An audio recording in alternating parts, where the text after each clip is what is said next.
This is Thaddeus Allison, and this is Javi. And I'm Thaddeus, and let's talk about that book. This is the book we're going to be talking about. This is a hand-bound copy of the core Adventurer Conqueror King book, which Thaddeus created as a prototype for the hand-bound copies of Dwimmermount, which are going to be going up to backers for much longer. Here's the title page. So let's start by looking at the spine. Thaddeus, how was this put together? So that is a book and that's been put together using sort of traditional bookbinding technique. That is actually a book sewn on cords. It looks like it was a while ago I did that, now a couple months, but there's 4 cords there. So the book is actually sewn onto 4 pieces of linen or flax twine, and that twine is not only sewed onto the back of all the pages in the book, but that twine also goes and is sewn into the covers themselves. So this book it's a truly bound book, where the covers are sewn onto the pages, and the whole thing is structurally sewn together so that it'll hold together really well. This is sort of traditional bookbinding, as it's been done for hundreds of years. So what are these inside covers made of? Those are just made of, it's a slightly heavier paper. You make specially constructed end papers with a reinforced hinge. I used pieces of linen, I think, which you cannot see because they're behind there. But one of the parts of a book that most frequently breaks is the hinge, because you're opening and closing it all the time. So the hinges there are reinforced with heavier paper and with a linen hinge, in addition to the leather that's wrapped around the outside, so that it can be opened and closed a lot without breaking. So when we're looking from its side on, there's like a series, there's an area here where there's like a lot of different colored threads. Yeah, so those are called headbands. And on a book today, you go out and you buy a hardcover book, it's just a little thing that's been pasted on the top, and it's for decoration. It used to be, those are hand-sewn headbands, and they're actually, those silk threads are sewn through each signature of the book and add extra reinforcing. So what they're actually for is, and I've got another book here with the same sort of, I don't know if you can see that, but what they're actually for, because there's a piece of leather in there, a core that the silk thread's wrapped around. It's so when you pull this off repeatedly pull this off the shelf like that, you don't rip out the top of the spine. You can do this a whole lot more because it's all sewn together and reinforced. So in theory, it should last a couple hundred years without needing to be replaced. So those are hand-sewn headbands, the way that people used to before. In the early 1800s, it became mechanized, and everybody started looking for shortcuts to mass-produce books. I like to think that in a couple hundred years, this book will be in a dungeon. Let's hope so. It will be someone's treasure. Yeah. You gain 20 skill points in heavy weapon forging. Level up. So the shape of the curve here, is that related to the shape of the pages here? Yeah, so it is, and there's structural reasons for that, actually, largely having to do with keeping the integrity of the spine. So you want the spine well-rounded, and you do that using, I've got the sort of principal piece of equipment that I use doing this sort of behind me. I don't know if you can see this wooden press here. Yeah. You actually put the book in there in a special clamp, and you hammer it down. You round the back with a hammer, and then you hammer it down to create the foredge where the 2 covers sit. And this is structurally made so that the book can open and close. And okay, have fun. And it will keep its shape. If you've ever had an old hardcover that has not kept its shape, it starts bowing out, and instead of that curve, instead of being concave, it becomes convex on the outside, and the whole thing collapses after that. If you've ever had a hardcover that's fallen apart, you know what I mean. So this book has been hammered such, and the covers are inserted into the spine such that that won't happen. 300 years from now in a dungeon. Exactly. And when they came up with all these techniques for building books hundreds and hundreds of years ago, they were thinking of these books being around a couple hundred years from now in a, if not a dungeon, then in a library that might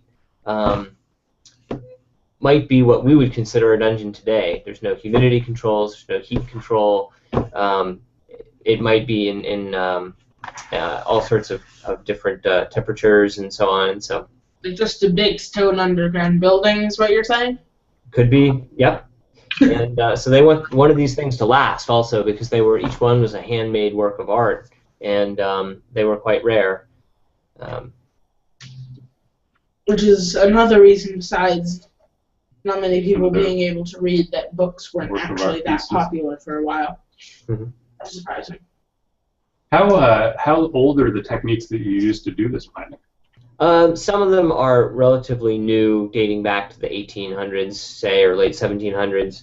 But a lot of it is really old. I mean, the oldest known, what we would think of as books, whether they were made in China or in Europe or in Persia or whatnot. I mean, the basic thing is you take paper and you fold it in half to create your pages, and then you sew a bunch of those together to create a codex, or your basic book shape. And I mean, people have been doing that for thousands and thousands of years. And so those are the cords that make these bulges in the binding. When you had this sort of unbound book, we were seeing the cords that were used to tie it together. Yeah, so this is actually sewn on linen tapes. So they're, I don't know if you can see here on that's a very thin linen tape. Mm-hmm. What the book you're holding is sewn on is actually heavy twine. So that twine creates a bulge here. When you wrap leather over the spine, the leather has to go around that cord, and it creates that bulge there. Now, later, again in the 1800s or so, when people started mass producing books, and some of them were still made a fair amount by hand, they were either casing the books in or they were sewing them on tapes, but then adding stuff on the edge to make these decorative bumps so that it would look like it was still sewn on cords. But that book's actually sewn on cords. There's actually if you were to cut through the leather, you'd find a big piece of twine under there that it's sewn onto. And that holds the book together. It holds the two covers together.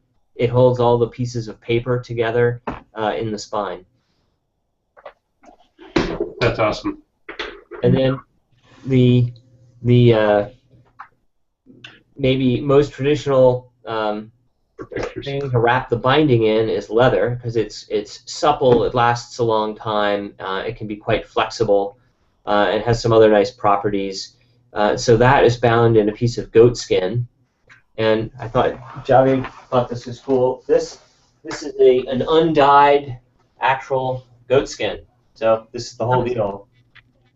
And when I make a book like that, I have to cut exactly the right size piece of leather. I measure out and cut the right size piece of leather. And so this is about 6 1/3 square feet of leather, this one skin here.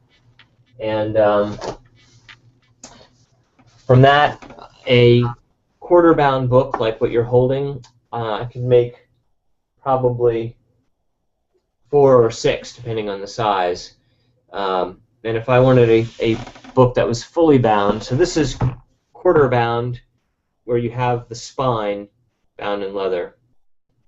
A half-bound book would also have leather corners, and a full-bound leather book is the whole cover is leather like that. And of course, the full-bound leather it's a lot more. It's a big piece of leather instead of just a narrow strip. Mm-hmm. So, Jack, the Minecraft recipe for one of these is 1 goat for every 4 books. Yes. Yep. So those Minecraft guys know what they're doing.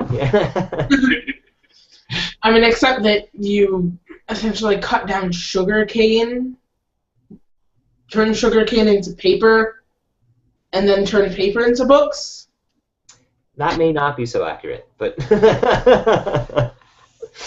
one of the things that doesn't come through on camera is how the feel of these pages. Like they've got a creaminess. Yeah, kind of thick.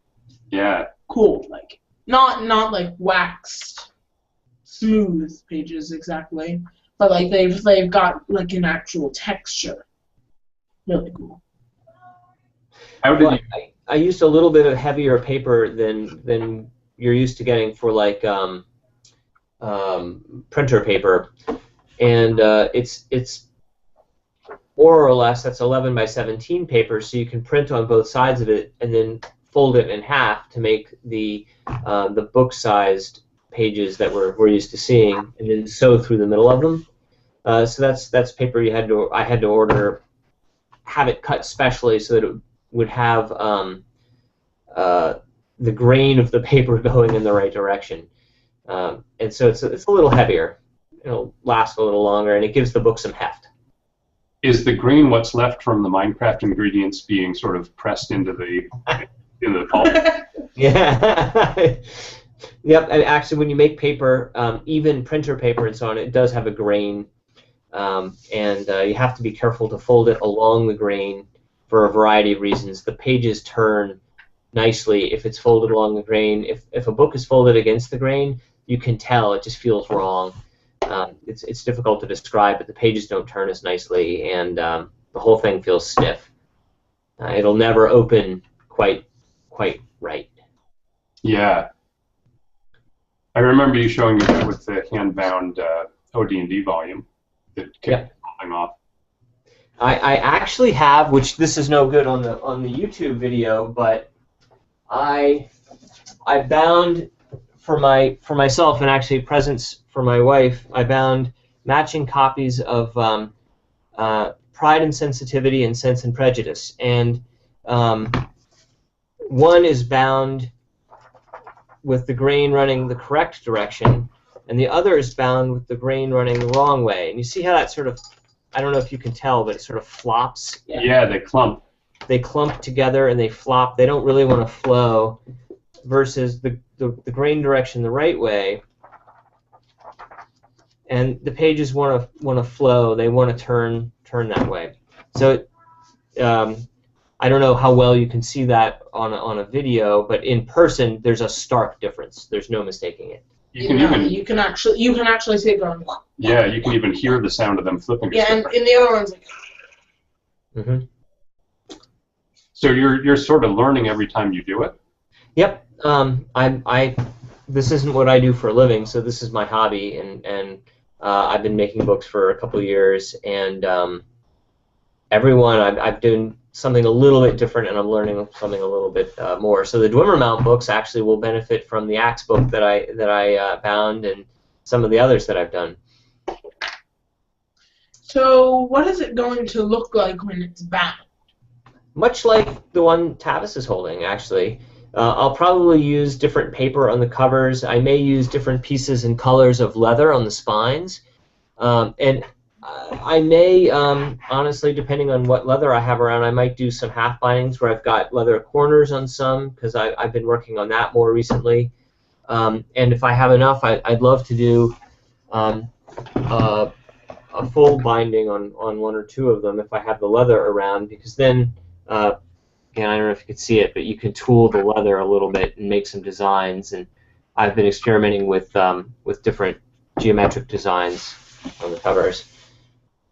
What I think would be cool is like as some kind of half-bound, maybe like, half-bound in black leather, something with like a bit of red. I think would be cool because red contrasts black well. Mm-hmm. Yeah, I could do black leather on the spine and then have the inside end papers be red, a dark red. Ooh, that would be actually. Yeah. Yeah. That would be a book I would hesitate before opening in a dungeon. Yeah. There's a 10-fold first. It's a trap. Everyone dies. So I will probably do different designs, but they'll all be basically the same idea, a book bound in this sort of late English medieval style with the leather spine like that and paper. And I've been putting brass corners on because hopefully people will use these to game, and so they should be kicking around in somebody's backpack for a while or a briefcase or however you move around. And so you want to preserve the corners so they don't get torn apart. And if someone attacks you, you can split their head open with the book. Yeah. Yeah, one's players should think twice about quibbling with the ruling when you've got a metal-bound book like this. So this one is going to be going out to our backer Brett Easterbrook, who's one of the backers for the handbound Dwimmermount volumes. And we're excited to have this to show off as a proof of concept for what those awesome things are going to look like. Cool. Excellent. Thanks so much for making it and for talking to us about it, Ted. Well, sure. It's fun. I'm going to take over the mouse now before Javi uses it to mess with Google Hangouts. Too slow. All right, take care. All right, see you guys.